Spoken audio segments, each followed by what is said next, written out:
കഴിഞ്ഞ വർഷത്തെ പുതുവത്സര ദിനത്തിൽ അതായത് 2024 ജാനുവരി 1-ാം തീയതി രാവിലെ 9:10 ശ്രീഹരിക്കോട്ടയിലെ സതീഷ് ധവാൻ സ്പേസ് സെന്ററിൽ നിന്ന് ഞങ്ങളുടെ വിസാറ്റ് വിമൻ എഞ്ചിനീയർഡ് സാറ്റലൈറ്റ് ഇന്ത്യയുടെ 60ാമത്തെ PSLV മിഷനായ PSLV C-58 ബഹിരാകാശം തൊട്ടു.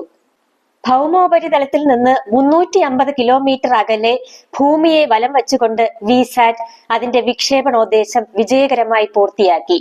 പൂർണ്ണമായും വനിതകളാൽ നിർമ്മിച്ച ഇന്ത്യയിലെ ആദ്യത്തെ പേലോഡും കേരളത്തിലെ ആദ്യത്തെ സ്റ്റുഡന്റ് സാറ്റലൈറ്റുമാണ് വിസാറ്റ്. അൾട്രാവയലറ്റ് വികിരണങ്ങളെ കുറിച്ച് പഠിക്കാൻ വിക്ഷേപിച്ച ഈ സാറ്റലൈറ്റിന്റെ ഡേറ്റ എങ്ങനെയായിരിക്കുമെന്നറിയാൻ നിങ്ങൾക്ക് ആകാംക്ഷയുണ്ടോ? ഇത് നമ്മുടെ ആരോഗ്യത്തെയും ദൈനംദിന ജീവിതത്തെയും ബാധിക്കാൻ സാധ്യതയുണ്ടോ?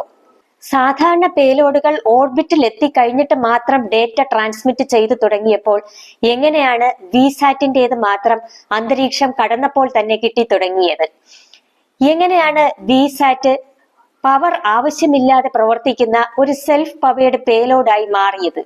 ഈ പുതുവത്സര ദിനത്തിൽ അതായത് 2025 ജാനുവരി 1-ാം തീയതി രാവിലെ 9:10 അതായത് കഴിഞ്ഞ വർഷം ഞങ്ങളുടെ വിസാറ്റ് വിക്ഷേപിക്കപ്പെട്ട അതേ ദിവസം അതേ സമയം ഞങ്ങൾ പൂജപ്പുര LBS ക്യാമ്പസിൽ വെച്ച് ആദ്യമായി വിസാറ്റ് ഡേറ്റ പൊതുമധ്യത്തിൽ അനാവരണം ചെയ്യുകയാണ്.